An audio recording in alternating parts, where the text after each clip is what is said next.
Hello guys, welcome back to another video. So we're gonna be talking about what happened exactly on the game between Liverpool versus Tottenham Hotspurs. So we are done with the crazy reactions and stuff like that. That part is past. We are now talking about the actual truth, what we saw of the game and how Liverpool maybe got their tactics correctly. Because one thing I think that they knew from the beginning, they knew that they didn't have the midfield strong enough to actually continue to play straightforward with the tournament Spurs, and the Antonio Conte did it on purpose to flood the midfield with more Percy, giant, bully types of defenders. We had Hueber and what's this guy, the guy that they got from Brighton on the midfield. These are practically the same player. They all plays as defensive midfielders that pushes. So of course, the formation was weird from Tottenham Hotspur's 5. It was 3-5-1-1. It was weird because there was no strike force. There were only two guys who were in a straight line, like students at school. At school when they're waiting to get something in a line. But that was their formation, and that's what they were doing, trying to flood the midfield so that they can actually destroy and win the midfield battles. And they thought that by doing that, it's easy for them to set up for the strike force, because that was going to force the Liverpool players in defense to come in and try to help the midfield. And as they do that, they leave them some space behind, which we're going to be taking advantage of by, if they had fast strikers, which was weird. They put even Perisic and Kane up front, while it was supposed to be Lucas Moura and Kane. Reason why I say Lucas Moura and Kane is because Lucas Moura got the speed, Kane got the leg to set the ball anywhere any player is. That's one thing that people knows him for. He's good with the crosses of giving players the balls while they go forward. But they did not do that. I don't know what happened with Antonio Conte on that. But the strategy was interesting though. So people are hearing people being told that Tottenham Liverpool outplayed the Tottenham Hotspurs, and people are confused. What does that mean? Because Liverpool were dominated, especially in the second half, the whole entire game. They were dominated. Liverpool were dominated in the entire game of the second half, but their game plan was not to allow Tottenham to score. They needed them with the ball, but not them to score, and they did that exactly. That is a game plan which, in a way, is called outplaying a team, because they stopped Tottenham from scoring. They gave them the ball in the second half, but that was what they only did.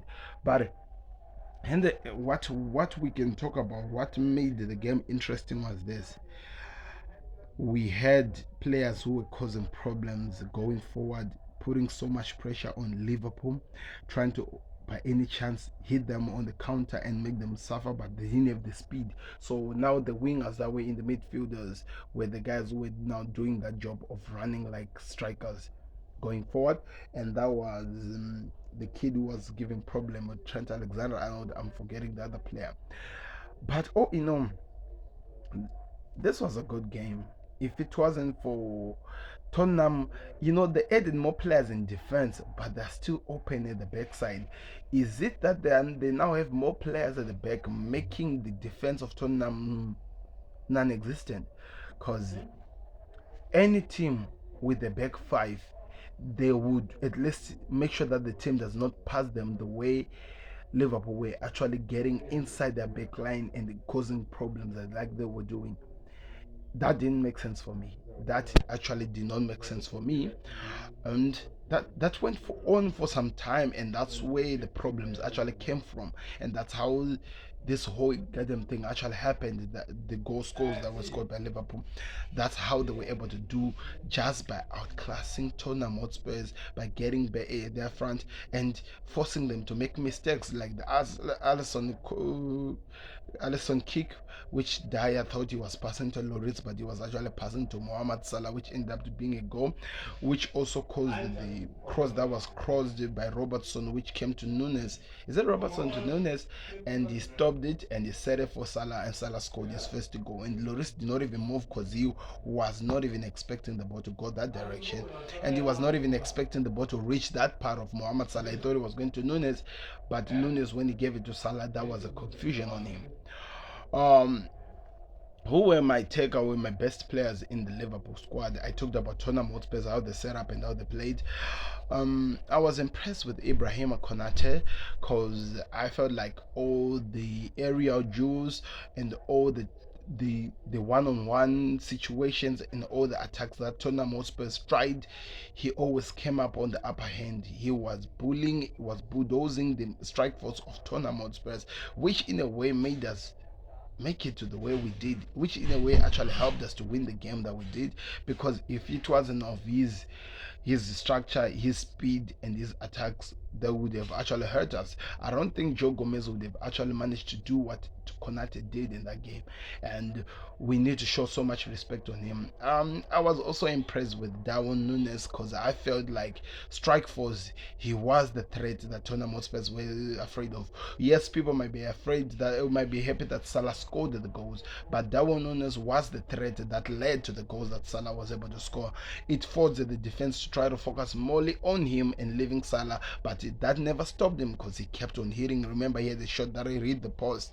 He also had some chances which Lloris had to save one-on-one. So I'm impressed by him. In the midfield, the only player that I can say that I was impressed by was Harvey Elliott, because in terms of moving the ball forward, in terms of passing, in terms of attacking, he was the standout star. He actually made it possible for Liverpool to attack. So I give him some respect there. I want to hear your thoughts in the comment section. What exactly do you think Tottenham really did which deserve the respect that people are trying to give them on social media? Because I feel like Liverpool outplayed Tottenham Hotspur, even though they had more chance, even though they caused problems in the second half to hurt them. That's why we were impressed by Kulusevski's first 90 seconds touch, which led to the goal that the Hurricanes scored. What really did they do? Let me know in the comment section. Click here to watch my thoughts on how the big match that is coming today between Manchester City and Chelsea, and click here to watch my big match preview and reviews. Thank you very much for watching. I'm out. Peace. Be blessed.